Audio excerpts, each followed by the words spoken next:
बच्चों basic grammar को समझ रहे हैं, ठीक है ना? Yes sir. जिसमें हमने आपको सिखाया सब्जेक्ट। सब्जेक्ट आप लोग सीख चुके भाई? Yes sir. जरा बताओ मुझे, सब्जेक्ट जो होता है क्या होता है, डूअर या नॉन डूअर?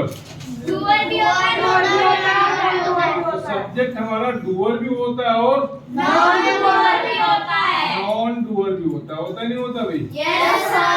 अगर सब्जेक्ट हमारा डूअर होता है तो वो कैसा होता है, एक्टिव वॉइस या पैसिव वॉइस? Active voice. और अगर सब्जेक्ट हमारा नॉन डूअर होता है तो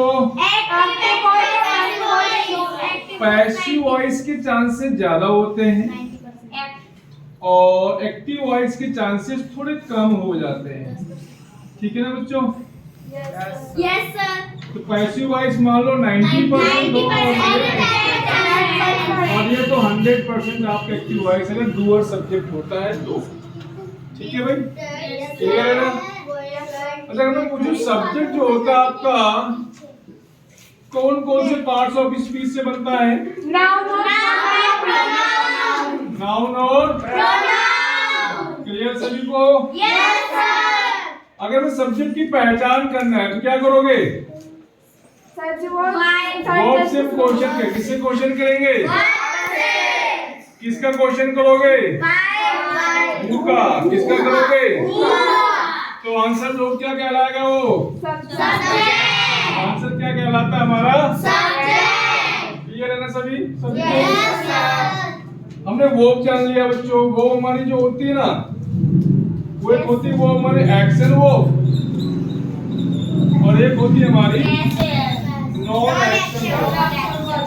तो मैंने आपको मेनली सिखाया था कि एक्शन वर्ब के दो पार्ट होते हैं। कौन कौन से? हेल्पिंग वर्ब और मेन वर्ब।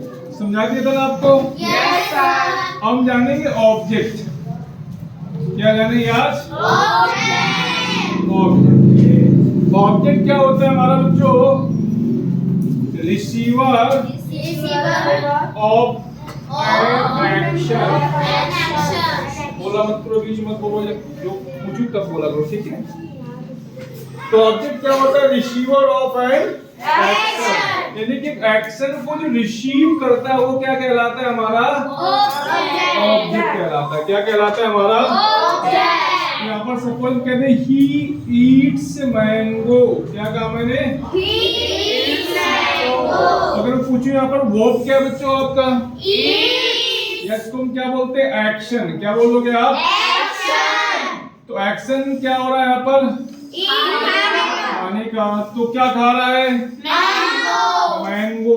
तो ये रिसीवर हुआ ना? ये क्या कहलाएगा आपका? जो ऑब्जेक्ट को, जो एक्शन को रिसीव करता होता है हमारा ऑब्जेक्ट। क्लियर है ना? Yes sir. अब जो हमारा ऑब्जेक्ट होता है बच्चों, वो या तो नाउन होगा या प्रोनाउन या हमारा क्या होगा? प्रोनाउन होगा। क्लियर है? Yes sir. एक सेंटेंस में आपको दो ऑब्जेक्ट मिल सकते हैं देखने को। उसका नाम होता है हमारा इनडायरेक्ट ऑब्जेक्ट और क्या होता है बच्चों? डायरेक्ट। अब इनडायरेक्ट ऑब्जेक्ट कौन सा होता है? जो कॉमन इन्वर्टेड कॉमा के वो नहीं मेरे बच्चों, लिविंग। जो लिविंग होता है इनडायरेक्ट होता है और जो नॉन लिविंग होता है वो हमारा डायरेक्ट। लिविंग में आप कुछ फिक्स वर्ड आते हैं, जैसे आपका मी, अस, यू, हिम, हर, देम, या किसी का नाम। ये क्या हो गया आपका? Indirect object. डायरेक्ट में क्या आएगा आपका? कोई लिख लो, आप लिख लो यहाँ पर पेन, यहाँ लिख लो आप फैन, यहाँ लिख लो आप एडवाइस, ठीक है, लिख लो आप बुक। तो बहुत सारे होते हैं एक्सेट्रा, इन्हें लिखा नहीं जा सकता, ठीक है? क्लियर है सभी को? अगर आपको ऑब्जेक्ट की पहचान करना है तो कैसे करोगे? जैसे आपने सब्जेक्ट को पहचाना कैसे? वर्ब से क्वेश्चन किया किस चीज का? बोलो भाई। उनका क्वेश्चन की आपको क्या मिल गया, सब्जेक्ट मिल गया। अगर आपको ऑब्जेक्ट की पहचान करना है तो क्या करोगे मुझे बताओ जरा। आप फिर से जाएंगे किसके पास, वर्ब के पास, और वर्ब से क्वेश्चन किसका करेंगे, व्हाट का, या किसका करेंगे, whom का। व्हाट का क्वेश्चन जब आप कब करते हो, जब आपका ऑब्जेक्ट कैसा होता है, नॉन लिविंग। कैसा होता है, और whom से कैसा ऑब्जेक्ट मिलता है आपको, लिविंग।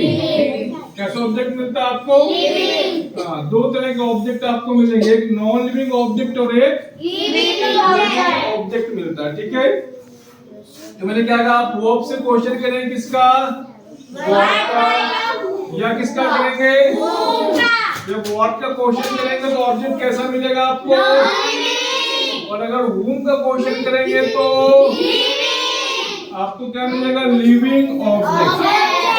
कैसा मिलेगा आपको, लिविंग ऑब्जेक्ट। क्लियर है। अगर आपका सेंटेंस में ऑब्जेक्ट है तो आपको ऑब्जेक्ट पक्का मिल जाएगा। क्लियर है भाई, ओए तू बहुत बोलता है मेरे भाई। अब जिसे मैंने सेंटेंस दिया, ही हेल्प्स मी, अब जरा बताओ इसमें ऑब्जेक्ट क्या है। सर इसमें ऑब्जेक्ट है क्या है ऑब्जेक्ट, वो क्या इसमें, और सब्जेक्ट क्या इसमें, वेरी गुड। मैंने कहा ही gave me a book। अब इसमें वर्ब क्या है बच्चों, जो क्या हो गई आपकी वर्ब। अब इसका ऑब्जेक्ट क्या हुआ आपका, मी अ बुक। आपके इसमें दो ऑब्जेक्ट है। अब जरा मुझे बताओ इसमें कौन सा आपका ऑब्जेक्ट इनडायरेक्ट और कौन सा ऑब्जेक्ट डायरेक्ट है। मी आपका इनडायरेक्ट ऑब्जेक्ट है और ये आपका डायरेक्ट ऑब्जेक्ट है। क्लियर है सभी को? तो सेंटेंस में आपके कम से कम एक और मैक्सिमम दो ऑब्जेक्ट आपको नजर आ सकते हैं लिखे हुए, अगर एक क्लॉज है तो। ठीक है, अब मैंने कहा he lives in the village। he lives in the village। इसमें आपकी वर्ब क्या है, अब क्या है आपका ऑब्जेक्ट है विलेज। ऑब्जेक्ट है क्या ये? बिल्कुल गलत, ये ऑब्जेक्ट आपका नहीं हो सकता है। पूरा पार्ट आपका क्या है, एडवर्ब। ऐसा मैं क्यों कह रहा हूं, वर्ब के बाद ऑब्जेक्ट हो अनिवार्य नहीं होता। सेंटेंस में सब्जेक्ट और वर्ब का होना अनिवार्य होता है। ऑब्जेक्ट हो भी सकता है और ऑप्शनल होता है ऑब्जेक्ट। कभी कभी सब्जेक्ट के बाद वर्ब तो होगी, लेकिन उसके बाद ऑब्जेक्ट हो सकता है, या कभी कभी क्या हो सकता है, एडवर्ब। एडवर्ब कैसे पता लगाते हैं हम, जब आप वर्ब से क्वेश्चन करते हैं किसका, आप क्वेश्चन करते हैं वाई का, क्वेश्चन करते हैं आप वेन का, क्वेश्चन करते हैं आप वेयर का या हाउ का। इससे जो आंसर मिलता है क्या होता है, एडवर्ब। वो क्या कहलाता है, भाई कहाँ रहता है वो, गांव में। तो किसका क्वेश्चन है, वेयर का, और वेयर का आंसर क्या होता है आपका। क्लियर सभी को? तो वर्ब के बाद का हर एक वर्ड लिखा हुआ हर एक वर्ड कभी ऑब्जेक्ट आपको पहचानना पड़ेगा, वर्ब से क्वेश्चन करना पड़ेगा। क्लियर है सभी को? चलो नोट करो।